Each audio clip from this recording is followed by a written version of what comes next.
Welcome to Allegedly Doesn't Replicate, a podcast by the Institute for Replication, where we put research to the test again. In this episode, we have Elizabeth Linos and Stefano DellaVigna talking about their paper, RCTs to Scale. Hello, everyone. Welcome back to the podcast. We have two very special guests this week. We have Elizabeth Linos and Stefano DellaVigna, and they're going to be talking about a very cool paper. It's called RCTs to Scale. I'm not going to spoil much about the paper. I'm going to let them talk a bit about it. But professors, hello, welcome. And Abel, welcome again. Why don't you tell us a bit about not only yourselves, but the paper as well? Well, thank you so much for having us. My name is Elizabeth Linos. I'm an associate professor at the Harvard Kennedy School, and I run a lab called the People Lab. I'm the faculty director of the People Lab. I had the privilege of meeting Stefano when I was an assistant professor at UC Berkeley, and this collaboration really started some years ago from Berkeley. But I'll let Stefano introduce himself and tell us more. Yeah, hi everyone. Stefano DellaVigna here. I'm a behavioral economist, a professor of economics at UC Berkeley, and I worked on a variety of kind of behavioral topics, but it's been kind of really fun to work with Elizabeth and more recently also with Woojin Kim on like nudges and geonits. So thank you for having me on the podcast. This has been one of the most interesting email exchanges that we had, because as soon as we asked about the background of the story, Elizabeth told us that, like, I don't remember anything. And then you jump up with a specific day on lunch.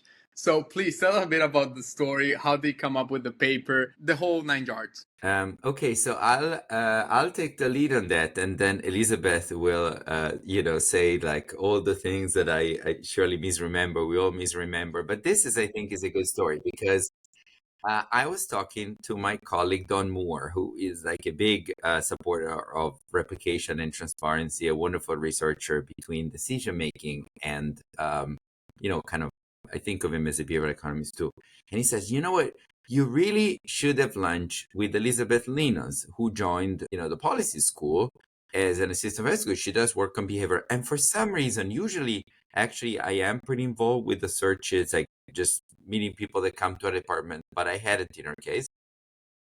But I think I always try to meet people that come to campus, and I certainly take Don Moore's advice seriously. So I emailed Elizabeth, and she immediately said, sure. And we set up a time for lunch. And that was in April 2018. And looked up on the calendar. It was a Monday. And so we had a 1 hour lunch. And Elizabeth said, I work on nudge units. And I'm like, great. And I said, let me tell you a story, which is usually I'm the annoying guy at a behavioral conference where a nudge unit representative comes and says, we ran this great study helping people to get jobs, and we ran this great study on something else. And the great study means also like big effect sizes. And then I'm the annoying guy in the back that says, this is wonderful, and I mean it. But could you tell us the average effect size? I mean, how many did you run that? And people are generally like, oh, that would be really interesting, but we just can't, we don't have the bandwidth. Sometimes they don't have the data, but it says, we just would love to do it. And like this happened, I think at least 3 times. And so then I told this to Elizabeth saying, and Elizabeth saying, I think we could get the data. And I'm like, that would be like, and I'm thinking like, this is like, statistically, I didn't know what force of nature Elizabeth is. I'm like, this is unlikely. So, but anyway, and then less than 24 hours later, I get an email from Elizabeth, then says, I have preliminary agreement from BIT North America for us to look at this. And I just fall off my chair. Wow. And like preliminary agreement, when Elizabeth writes, it means like it's all set. It's like, and then like maybe like 2 weeks later, Elizabeth's like, we meet at the behavior 7, and she's like, well, I think I have preliminary agreement from another unit, like EOS, the so-called, White House. So that's now she can tell how she did it, because it's amazing that it happened, and a testament to them, but also like the work that Elizabeth has done. But that really kickstarted this collaboration that is ongoing, and that's been like such an amazing intellectual discovery for me. So Elizabeth, that's a you're welcome wildly to come for optimistic. lunch. You're welcome Yeah. to come for lunch anytime in Ottawa. You're always welcome.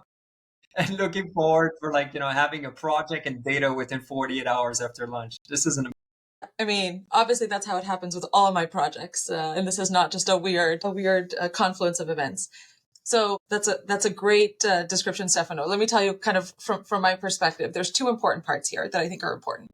One is I had the privilege, before becoming a professor, of being the head of research and evaluation for BIT North America. So the Behavioral Insights team North America, which is a subset of our work, are RCTs that I had worked on for many years. But the kind of question that Stefano was asking was on my mind and on our minds, those of us who work in nudge units, for a really long time. So Stefano's exactly right that for many years, I would say to my colleagues, Elspeth Kirkman, Michael Hallsworth, David Halpern, wouldn't it be great if we just understood kind of what's the overall effect of these types of interventions, or even more specific questions? Like, we keep saying we think simplification works. We think simplification is really important. What's the paper to cite that says, like, we looked across all these studies and we figured out that simplification makes a difference? And every time we would say, yeah, that would be great. We don't have the bandwidth to do it. We don't have the resources to do it, because that's not the kind of the business model of BIT. From my perspective, kind of switching into academia, here I was having lunch with the great Stefano DellaVigna, who, I'm probably one of, hundreds and hundreds of people who were inspired to do this kind of work because of his research. And all of a sudden we had the bandwidth. From my perspective, I was like, what a privilege and incredible job we have that we can just think about things and do this work that is so important both to governments and to these nudge units to figure out the answer to a question that everybody wants to know the answer to, but doesn't have the time to figure it out. So it's because of kind of that background that, when I went back and talked to the leadership of BIT and then also the leadership of OES, Kelly Bidwell, everyone kind of jumped on the opportunity to have a team of nerds answer this important question for them. I do want to say that, now that we have the results, I think it's a really important story to be told about, kind of significant, positive, consistent results of these nudges. But at the time, they were also taking a risk. And so there's something really incredible about having organizations whose kind of work depends on people being willing to run nudge RCTs with them, being comfortable saying, the result might be negative. The result might be a precise null, that on average, these nudges make no difference. But we really want to know the answer. And we're willing to kind of provide all the data that would be required to answer this question really carefully. And I think that's something that I really respect in these nudge units. And I think is the reason we can do this kind of work today. No, I agree. This is great you're mentioning this. I mean, partners, we had Ted Miguel, one of your former colleague and colleague of Stefano, and he was talking also about the importance of working with NGOs and relationship that you need to have with them and the risks that they're taking sometimes by having researchers actually evaluating these RCTs and trying to understand really what's going on. And the other thing, there's two things you touch also, which is as a researcher, you have a free time to think and you have the independence of being able to actually look at all these things. But I think there's also a lot of listeners right now who are potentially undergraduate students or graduate students looking for ideas of papers. And this is why we love starting with the background story. And I really like that both of you sort of saw this idea of a paper as there's this thing missing in the literature. I'm looking to cite a paper, and I cannot cite that paper to justify what I'm trying to do. And this is not something that I've heard a lot. People have many different ways to come up with ideas of a paper. But just thinking of I'm trying to go into the specific direction, and this is the piece that I'm missing, is actually so simple and so obvious. And yet I don't think a lot of people think about this when they think about which project I should be working on. So it's great to know. Yeah, the other way that this had come up before when I was, working at BIT, and I think this is true for a lot of nudge practitioners, is this kind of intuition that we have. And we kind of now show this in the results of the paper, that if you've been running, hundreds of RCTs with real government agencies, you kind of get a sense that the effect is going to be around 1 percentage point. And so the other way to think about this is not I want to go in this direction and I need a citation, but I have this intuition. Am I right? Am I wildly off in my expectations? And I think, we end up doing some some work as part of this paper to also measure people's predictions or their intuitions about what effect sizes might look like. And it turns out that this plays out in interesting ways based on people's experience running RCTs. This is so interesting because as people can read in the paper, the published RCTs are very different. The magnitude is very different. Since you came from the private sector, did you get a sense of that was the magnitude of that's what you were going to find, or it caught you by surprise? You mean for our results? Yes. Yeah, for the problems. The magnitude of the average intervention. I mean, if you want my true answer, I was expecting a 0. I was expecting, really? and I was prepared for an answer of like, listen, and I have a broader belief about the policy evaluation that if we actually evaluated everything properly, most things don't work. And that's why we test. And that's why we try. So I was expecting I was getting comfortable with the idea that the average effect was going to be a null. But, and I think you're kind of alluding to this point that if you were just to read not only the published papers, but the published papers that get attention, and that's, many of our partners are coming to work with behavioral scientists because they've read those papers or they've read kind of the top, the splashy findings. They're expecting huge effects. And so when I entered the field of behavioral science, I had worked for government before. Part of the reason I got excited about nudges and behavioral science was because we were coming out of a financial crisis. Anyone who worked in government at the time was looking to do more with less. And here was this promise that we were going to solve major social challenges without spending a lot of money. So I think there's a optimism there that that exists and is natural for people who are practitioners. Stefano, sorry. Go for it. No, the reason I ask is because as someone who doesn't run RCTs on a regular basis, the only contact you have with studies are the papers that are published, right? So you get a very biased view of what's going on in the field. So reading that practitioners have a very different feel about these RCTs and the results that they're getting is like a reality check of sorts, So it's very interesting to hear that you were expecting an all as a practitioner, Super, super interesting. I think you.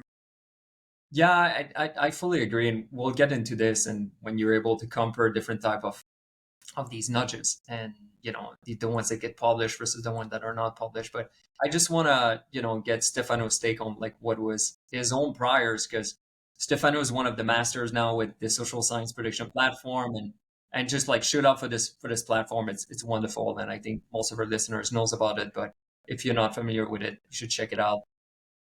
And hopefully we can have Eva to also on the podcast at one point to talk about this. But Stefano, what were your priors? What were you expecting to find? Something like Elizabeth, or are you coming more from the academic side and you're thinking differently about this before you're seeing these results? Yeah, so first of all, thanks for the call out. The social science prediction platform is free. It's a way for researchers to basically get predictions of results before they're broadly known. I mean, it's you basically upload the short Qualtrics and then we have a panel of respondents and then others, and then you can, at least you're a lot less subject to that comment that we get. We knew that already. You present something and somebody knew it already, and the know-alls and instead getting that ex ante.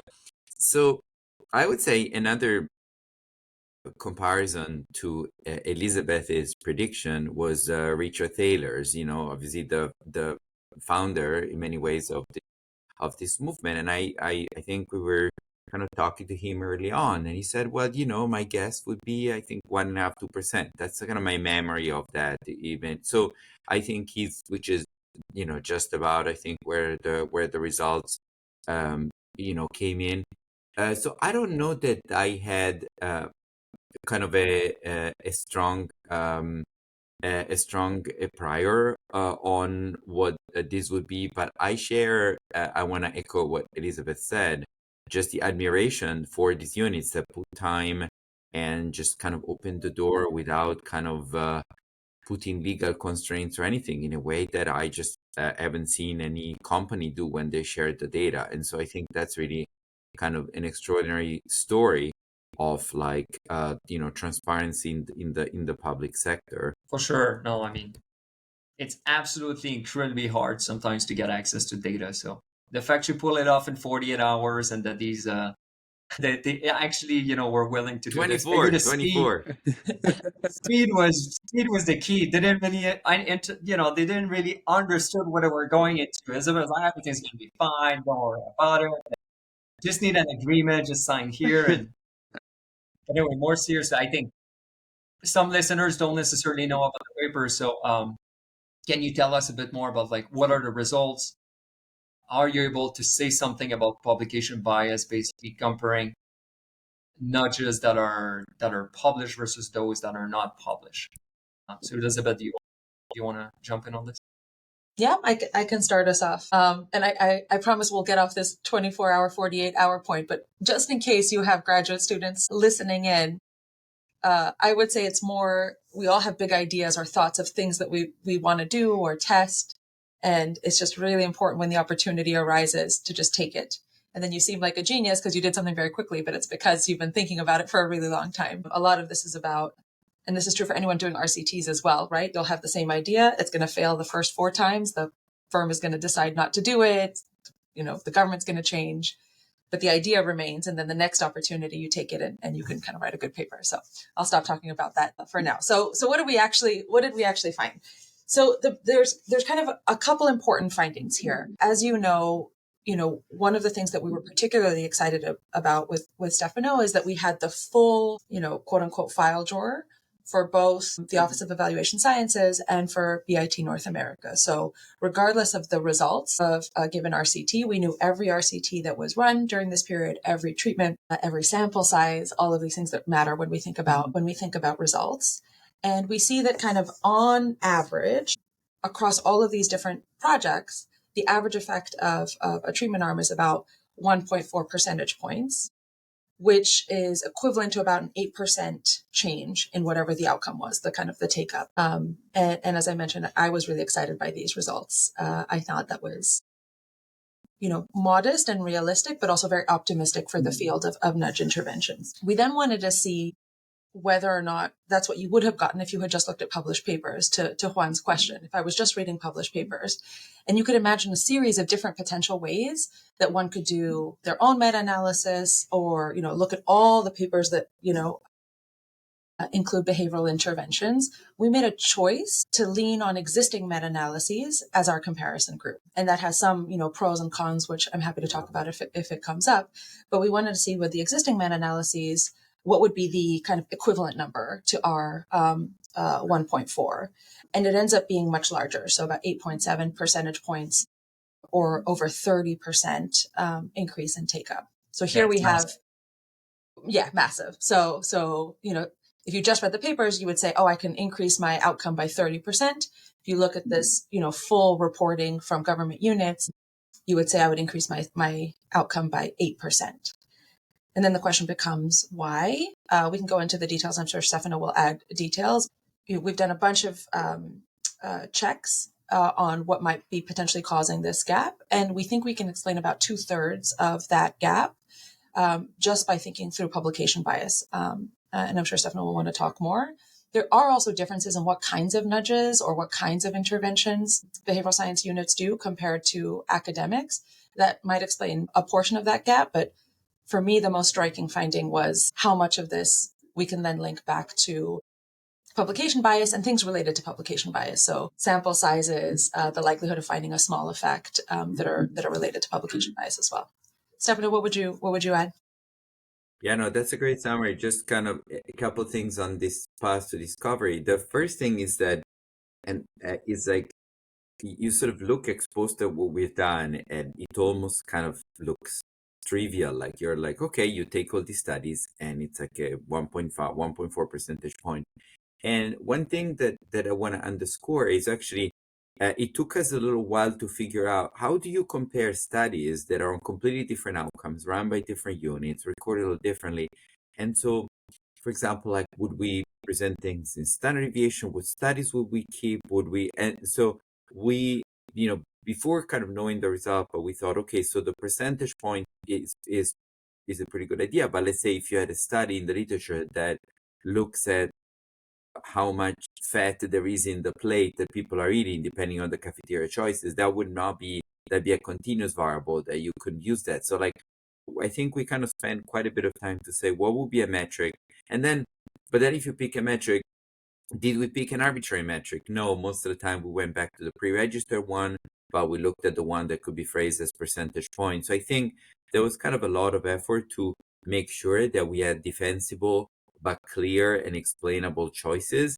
And as we put together the data, and so that's kind of, that comes then into the 1.4 percentage point. And then the second thing I would say is just our paper has two parts: the findings for the nudge units and the findings in the published papers. And the nudge unit was definitely the first part. We were focused on that, and then I think at some point we started people asking, we started thinking. That's the beauty of academia too. Is like you make progress by in this cooperative way, getting comments from people. It's like, well, what should that compare to? Like, what do we think? And I think for a little while we're a little bit unsure or resistant. How do we exactly compare to one in the literature? Because it is, as Elizabeth said, there is like thousands of papers by now, or at a minimum hundreds that are about nudges. And so, but then we found this meta-analysis and have spent a lot of time screening and uniforming findings. And when you do that, you've got this 1.4 versus 8 percentage point. And on the published papers, this kind of goes back to the work that, for example, like Abel has been a pioneer of trying to detect publication bias. So it's not just that it's much bigger, because that may be the real finding, but it's just like the number of studies that are barely significant is really quite a bit more than what you would expect just based on chance. And so that's sort of the indication. That's where the 2/3 indication comes through that Elizabeth said. And so that's a place where, starting off from studying behavioral science and nudge units, it links to kind of publication bias, which has been an incredibly important contribution and something that I think I'm very glad that behavioral economics has kind of taken seriously. And then going back to kind of where I started in the previous questions, it also goes back to forecasts, because then it's interesting to ask, well, what did people expect then? And so also goes back to Juan's question, like, it turns out that researchers expected large effect sizes, which makes sense. You read large effect size, you expect large effect sizes. And the practitioners actually expected more realistic effect sizes, both in the nudge units and in the published papers. So they really, having been exposed to a different reality somehow, I think there is also this aspect of going back to that. And this is really important, because when a graduate student a researcher designs a study, they design it with a power study that relies on the effect size that he or she expects. And that's going to be the one in the literature, presumably. And so if the one in the literature is quite large, you're going to tend to underpower a study, and then potentially leading to feedback effect of kind of more publication bias for the future. So that's, I would say those are kind of, that was the intellectual journey for us, kind of starting from this amazing record and then comparing it to what's in the literature, uncovering the role of publication bias, and then going back to what people were expecting, and therefore what it means for future studies in the literature. Yeah, Stefano, I have a question that relates to not only nudges and RCTs, but when I first read the difference between what was published and what you find, is my math could be wrong, but it's like a fifth of the effect, right? What can we tell about the rest of the economic literature? Do you think we are subjects of that publication bias in other places, and we as researchers are getting used to getting into the feedback loop of thinking that effect sizes are enormous for every single possible field, and we're getting into this place of thinking that stuff is larger than it is just because of publication bias? In other words, how big is the problem out there, or how big do you think the problem is? I have thoughts, but I'm curious if Stefano wants to take that one first. Well, okay, so I would say directionally, yes, probably the published effect sizes are larger than what you'd expect following up. I would also say one benchmark of comparison is the Kammer et al. Study of replicating lab experiments. And there, the effect size that you get in replication is about 65%. So, it's like And our 1/5 isn't like apple to apple, is an exact replication, and there is some noise in the. So I wouldn't say that we would expect like that 1/5 number to be. I think the point is more that it's a larger effect. There's that we think there's publication bias, and that's going to have a sizable impact. I think it would be. I definitely wouldn't say take an effect size and divide it by 5.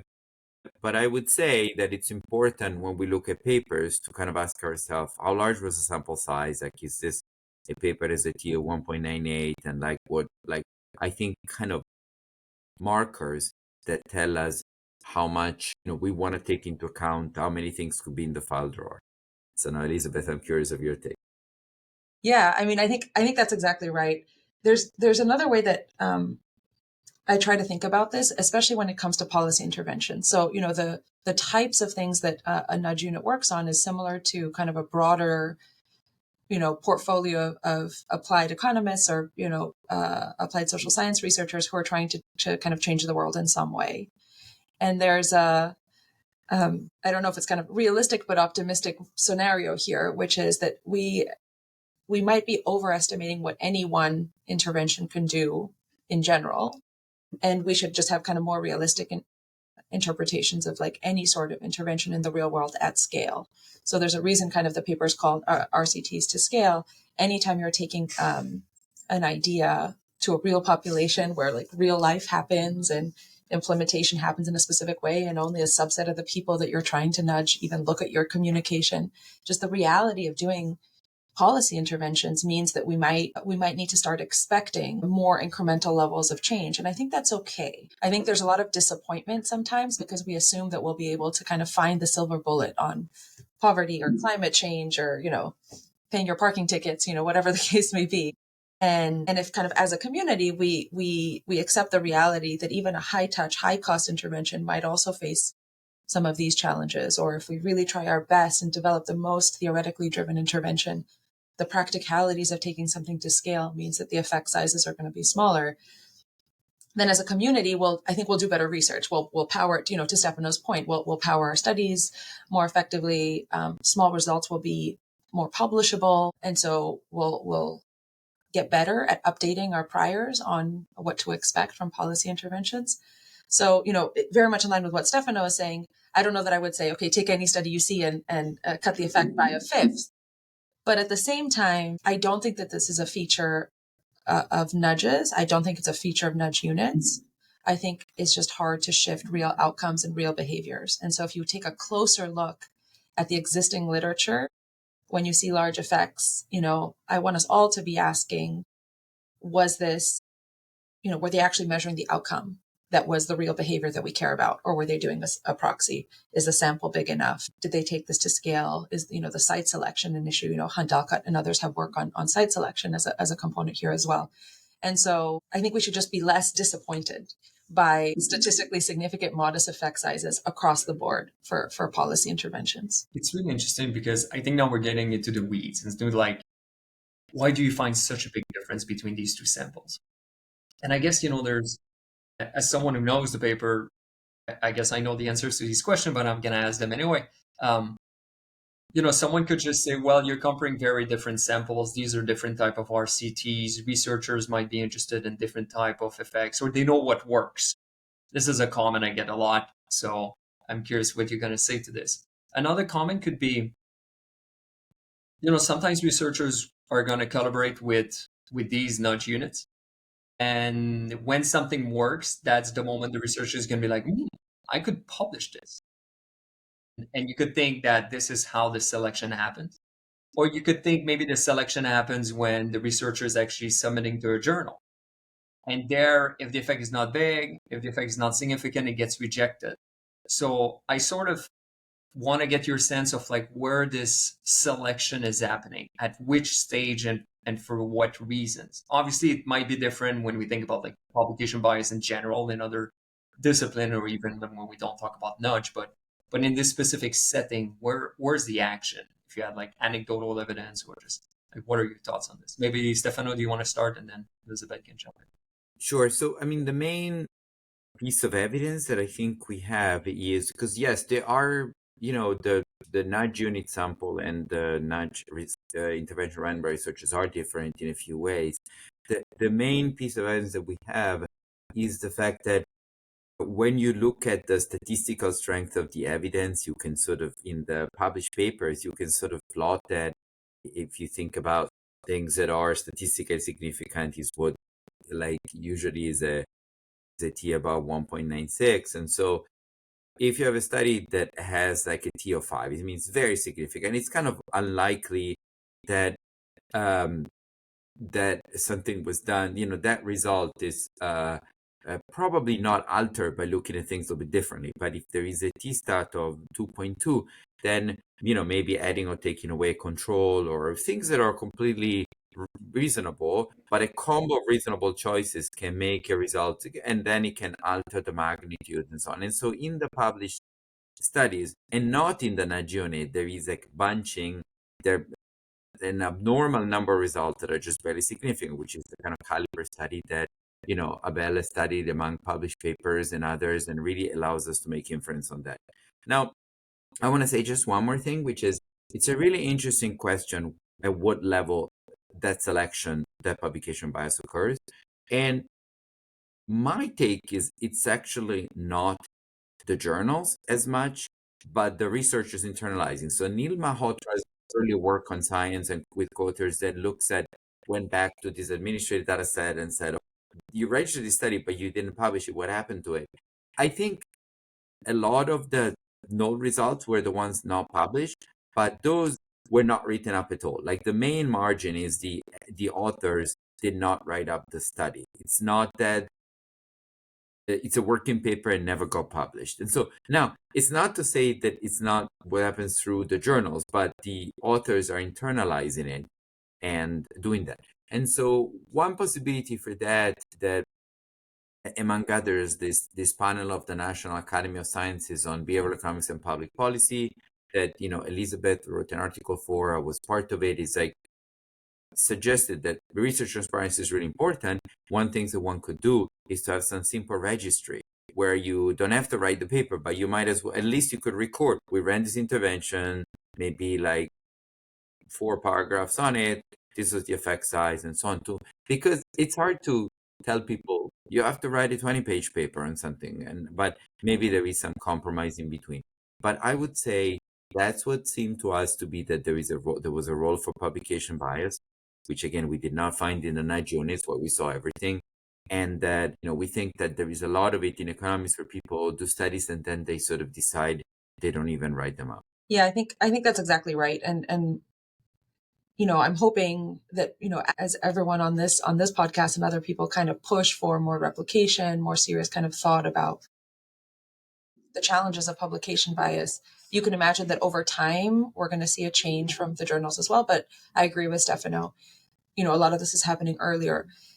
In some ways, these decisions from the perspective of a researcher are interrelated. I have this, and this is just an anecdote. I remember speaking to someone who said, oh yeah, we tried that thing and it was a total flop and we didn't try it again. And I just kind of accepted that. But at some point I went back and I said, well, what do you mean you tried it and it was a flop? And they were like, it only changed take up by 14%. It only increased take up by 14%. I was like, that's the best effect size I've ever seen. So their expectations about what an intervention can do was changing how they viewed their own results.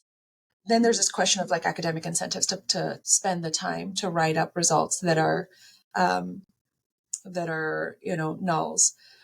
I've tried my best to publish many null results, and sometimes I'm successful and sometimes I'm not. But what I found, at least in my work, is that there's a myriad ways that a study can go wrong. And so saying that you have a null is in fact harder to publish if you can't also make a really strong case for why people would have expected a non-null finding, right?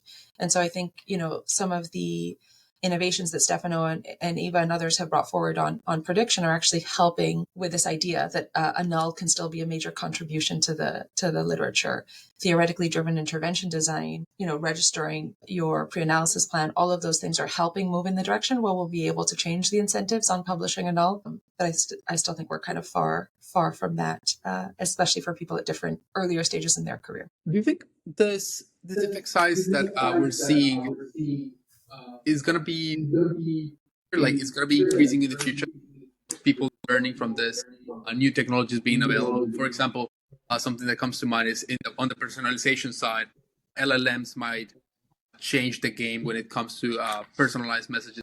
So do you think we're going to be seeing an increase in the effect size over time, or it's just plateauing and people are getting saturated by nudges? I think we're too close to the election to talk about the effect sizes of text messages with personalized messages. No, I'm just kidding. I think it's it's an open question. One thing that we haven't talked about, but this is how we, when we teach graduate students how to power a study, the one piece that we haven't talked about that is supposed to be part of our decision making is, what's an effect size that's meaningful to the policymaker, right?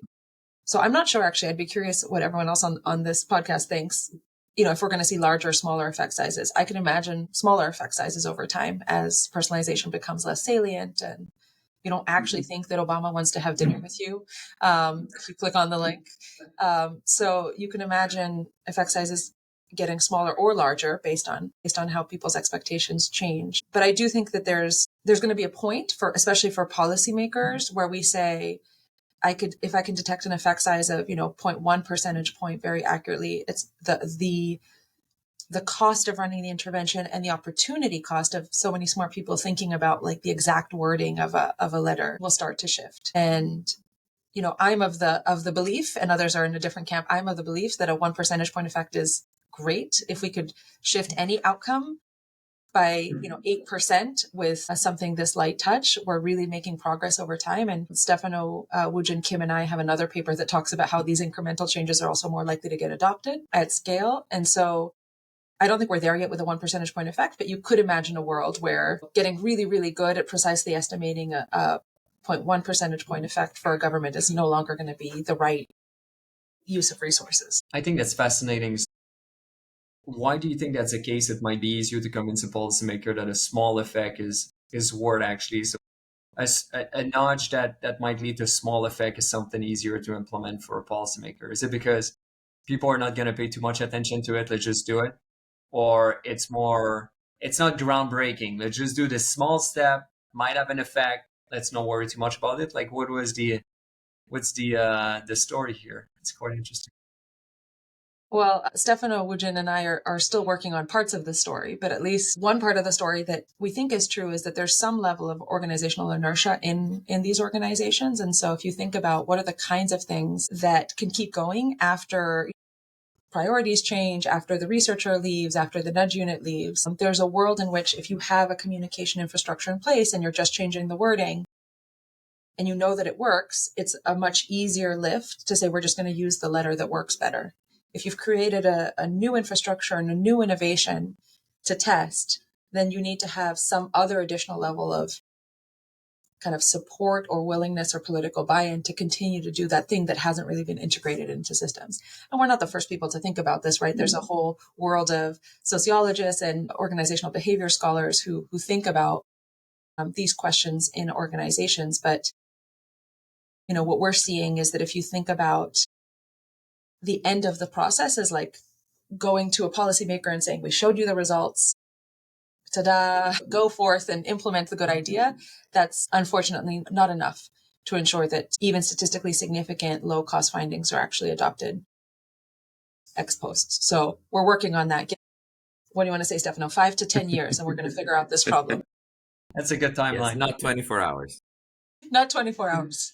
Any additional thoughts you want to share with people listening on this paper and in general, what should be the take-home message for people listening? So I think there is wonderful, like at this combination where data sets can be available from the nudge units with this, a lot of material is public. We others are making it available.